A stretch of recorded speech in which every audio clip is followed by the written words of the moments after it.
अकाल के कारण गांव के हालात खराब थे। न खेतों में हरियाली बची थी, न ही उम्मीद। लेकिन एक किसान था, रामू काका, जो अब भी उम्मीद बोता था। उनका मानना था कि बारिश जरूर होगी। घर जाकर रामू काका अपनी बहू मीरा से कहते, पिछले 3 साल से बारिश नहीं हुई, लेकिन ये आखिरी बीज है मेरे पास। अगर इसे भी न बोया तो जिंदगी से हार जाऊंगा। बाबा, अब खेती में क्या मतलब, सब छोड़कर शहर चलते हैं। वैसे भी यहाँ पर अब बारिश तो होने वाली नहीं है। नदी सूख जाए तो भी मिट्टी प्यास नहीं भूलती मीरा। मेरा गांव मेरा धर्म है, मैं नहीं जाऊंगा।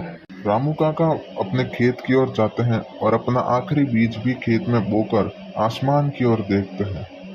तभी वहां पर रामू काका के गांव के ही 2 किसान आ जाते हैं। वो किसान चलकर रामू काका के पास आते हैं और रामू काका से कहते हैं, रामू, अब भी तुम इस खेत में मेहनत कर रहे हो। लगता है तुम पागल हो गए हो। इस मिट्टी से कुछ नहीं उगेगा।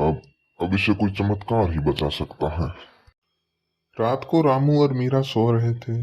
तभी रामू को कुछ आवाज सुनाई देती है। जब रामू उठता है तो वो आवाज को सुनने की कोशिश करता है। वो खड़ा हो जाता है और सोचता है ये आवाज कैसी है। तभी मीरा भी जाग जाती है।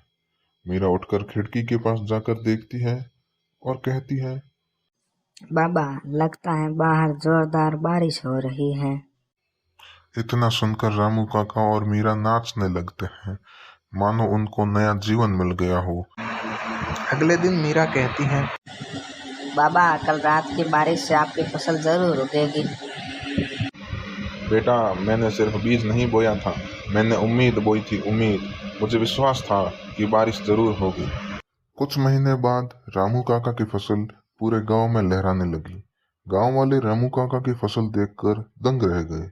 उन्हें विश्वास नहीं हुआ कि रामू के खेत में इतनी अच्छी फसल कैसे हो सकती है। किसान रामू के पास आके बोले, रामू काका की जिद ने तो गांव को फिर से जिंदा कर दिया। ऐसी फसल तो गांव में कभी नहीं हुई। हमें भी रामू से सीख कर फिर से खेती शुरू करनी चाहिए। मैं तुम्हें खेती जरूर सिखाऊंगा, लेकिन उसके लिए इस वीडियो पर 100 लाइक्स आने चाहिए। 100 लाइक्स आने के बाद मैं तुम्हें खेती सिखाऊंगा और तुम भी हमारे गांव